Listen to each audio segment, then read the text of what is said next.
Hi guys, welcome to my channel. இது வரைக்கும் என்னோட சேனலை சப்ஸ்கிரைப் பண்ணாதவங்க சப்ஸ்கிரைப் பண்ணி விடுங்க. பக்கத்தில் உள்ள பெல் பட்டனை கிளிக் பண்ணி விடுங்க.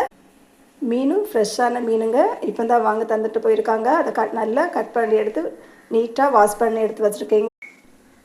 இந்த வீடியோவை பார்த்தவங்க லைக் போடுங்க. நீங்கள் லைக் போட்டால் தாங்க என்னை என்கரேஜ் பண்ணுதான்னு அர்த்தவங்க. மிளகு, மல்லி, மஞ்சள், சின்ன சீரகம், பச்சை மிளகாய், சின்ன வெங்காயத்தை கட் பண்ணி வச்சுருக்கீங்க. புளி ஊற வச்சுருக்கீங்க. பச்சை தண்ணியில் தாங்க நான் ஊற வச்சுருக்கேங்க. கருவேப்பிலை, தக்காளி, தேங்காய் துருவு. மிக்சி ஜாரில் தேங்காய் கூட மசாலா எல்லாமே நாம் சேர்த்துட்டோங்க. இதை கொஞ்சமாக தண்ணி சேர்த்துட்டு நல்ல ஃபைன் பேஸ்ட்டில் அரைச்சி கொண்டு வாங்க. மை மாதிரி அரைச்சிட்டு வாங்க. மசாலாவை நல்ல ஃபைன் பேஸ்ட்டுக்கு அரைச்சி கொண்டு வந்திருக்கேங்க. குழம்புக்கு இந்த மசாலாவை நாம் மீனில் சேர்க்கலாங்க. வீடியோவை முழுசாக பாருங்கள், ஸ்கிப் பண்ணி விடாதீங்க. இப்போ நாம் ஆட்டிய மசாலாவை இந்த மீனில் சேர்க்கலாங்க. சேர்த்துட்டு கொஞ்சமாக தண்ணீர் சேர்த்துக்கோங்க. புளி ஏற்கனவே நாம் ஊற வச்சுருக்கோங்க. புளி தண்ணியை நல்லா வடிகட்டி எடுத்து இதில் சேர்க்கலாங்க.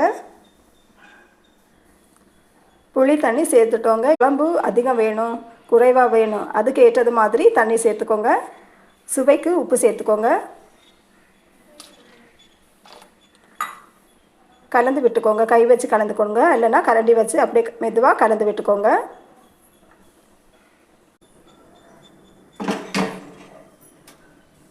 அடுப்பில் வச்சுட்டோங்க.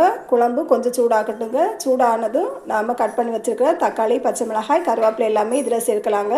உங்கள்கிட்ட மாங்காய், முருங்கைக்காய் இருந்தால் கூட நீங்கள் சேர்க்கலாம். தக்காளி, பச்சை மிளகாய், கருவேப்பிலை எல்லாத்தையுமே நாம் சேர்க்கலாங்க.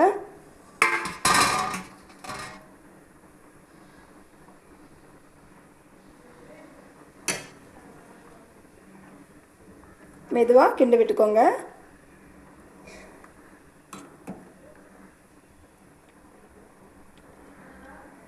நல்லா கொதிக்கட்டுங்க. நல்லா கொதிக்கும் போது தாங்க குழம்பு நல்லா டேஸ்ட்டாக இருக்குங்க.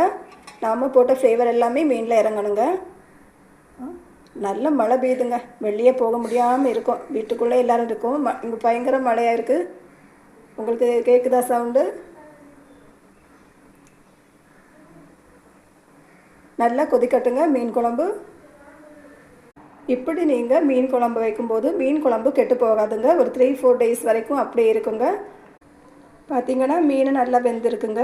கொஞ்சமாக குழம்பு வத்தட்டுங்க. மீன் குழம்பு நல்லா கொதிக்குதுங்க. வாசனை நல்லா வருதுங்க. நீங்கள் இதே மாதிரி பண்ணி பாருங்கள்.